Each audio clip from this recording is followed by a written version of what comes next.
স্বর্ণলতা লিখেছেন তারকনাথ গঙ্গোপাধ্যায়। একাদশ পরিচ্ছেদ। হেম ও স্বর্ণলতা।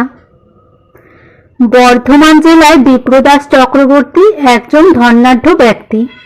তাহার পৈতৃক সম্পত্তি অধিক ছিল না বটে, কিন্তু 1857 সালের সিপাহী বিদ্রোহের সময়ে তিনি কমিশারিয়াটে কর্ম করিতেন। এই কার্যই তাহার শ্রীবৃদ্ধির মূল।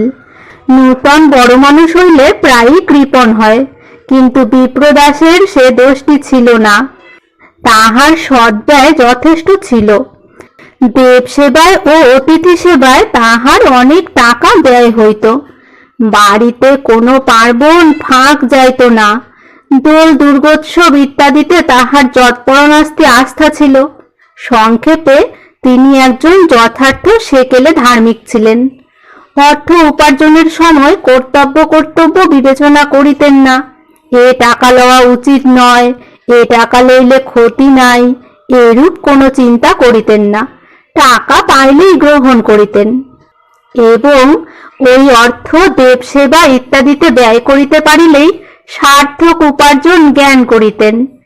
তাহার সহধর্মিণীর পরলোক হওয়া অবধি বিপ্রদাস কার্য পরিত্যাগ করিয়া বাড়িতেই থাকিতেন।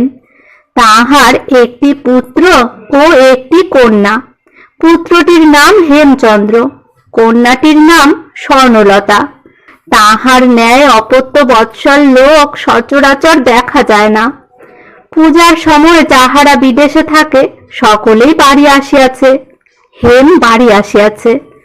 মা নাই বলিয়া পাছে আদরের ত্রুটি হয়, এজন্য বিপ্রদাস নিজে দুবেলা আহারের সময় হেমের কাছে বসিয়া থাকেন।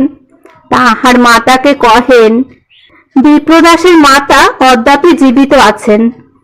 মা, আমি তোমার যেমন আদরের জিনিস, হেমও আমার কাছে তেমনি। যখন যা চায় হেমকে তখনই তাই দিও। এক দিবস বিপ্রদাস স্বর্ণকে দেখিতে না পাইয়া তাহার মাতাকে জিজ্ঞাসা করিলেন, মা, আজ আমার স্বর্ণ কোথায়? তাকে দেখছি না কেন? স্বর্ণ পাশের ঘরে ছিল। পিতার মুখে তাহার নাম শুনিয়া দৌড়িয়া হস্ত প্রসারণ পূর্বক তাহার নিকটে আসিল। কহিল, এই যে বাবা, আমরা মাছের ঘরে ছিলাম। এসো মা, এসো, আমার লক্ষ্মী মা, এসো। এ কি মা, সমস্ত হাতে মুখে কালি মেখেছ কোথা থেকে? আমি দাদার কাছে লিখতে শিখছিলাম, দাদা আমাকে দেখিয়ে দিচ্ছিল। তুমি লিখতে শিখছো? তোমার লেখায় দরকার কি? এই বলিতে বলিতে হেমও তথায় আসিল। হেম কহিল, তাতে দোষ কি? এখন সকল মেয়ে লেখাপড়া করে। কলিকাতায় কত স্কুল হয়েছে, সেখানে কেবল মেয়েরাই পড়ে। বিপ্রদাস কহিলেন, আচ্ছা বাপু, তোমরা যা ইচ্ছে তাই করো, কিন্তু তুমি কদিনই বা বাড়ি থাকবে? তুমি কলিকাতায় গেলে তখন কে শেখাবে? স্বর্ণ তখন আপনি শিখতে পারবে। এই 3-4 দিনের মধ্যেই ক খ লিখতে শিখেছে। আমি কলিকাতা যাবার আগে ওর ফলা বানান শেষ হবে। বটে, আমার লক্ষ্মী যে মা সরস্বতী হয়েছেন। ক্রোধস্থিত স্বর্ণের প্রতি, স্বর্ণ মা, তুমি আমার মা লক্ষ্মী হবে না মা সরস্বতী হবে? আমি দুই হব বাবা। বিপ্রদাস সস্নেহ নয়নে স্বর্ণলতার প্রতি ক্ষণেক এক দৃষ্টে চাহিয়া রহিলেন। চক্ষু হইতে 2-1 বিন্দু অশ্রুপাত হইল। পরে শিরচুম্বন করিয়া স্বর্ণলতাকে ভূমে নামাইয়া দিয়া কহিলেন, আচ্ছা যাও, তোমার দাদার কাছে গিয়া লেখাপড়া শেখো। হেম স্বর্ণের হাত ধরিয়া লইয়া যে গৃহে তাহাকে শিখাইতেছিলেন সেই গৃহে প্রবেশ করিলেন। বিপ্রদাস বহির্দ্বারে আসিলেন। পূজা সমাগত হইল। মহোৎসবে 3 দিবস অতিবাহিত হইয়া গেল।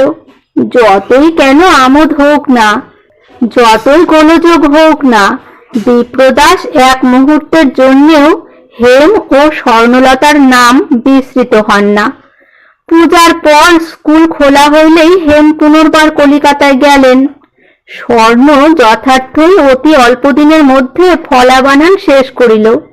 হেম কহিয়া গেলেন, স্বর্ণ, আমি কলিকাতায় গিয়াই তোমার জন্য একখানা বই পাঠাইয়া দেব।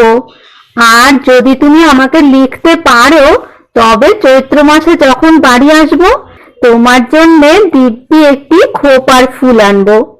স্বর্ণ সহাস্য বদনে কহিলেন, এই কথা তো দাদা যেন মনে থাকে। তা থাকবে।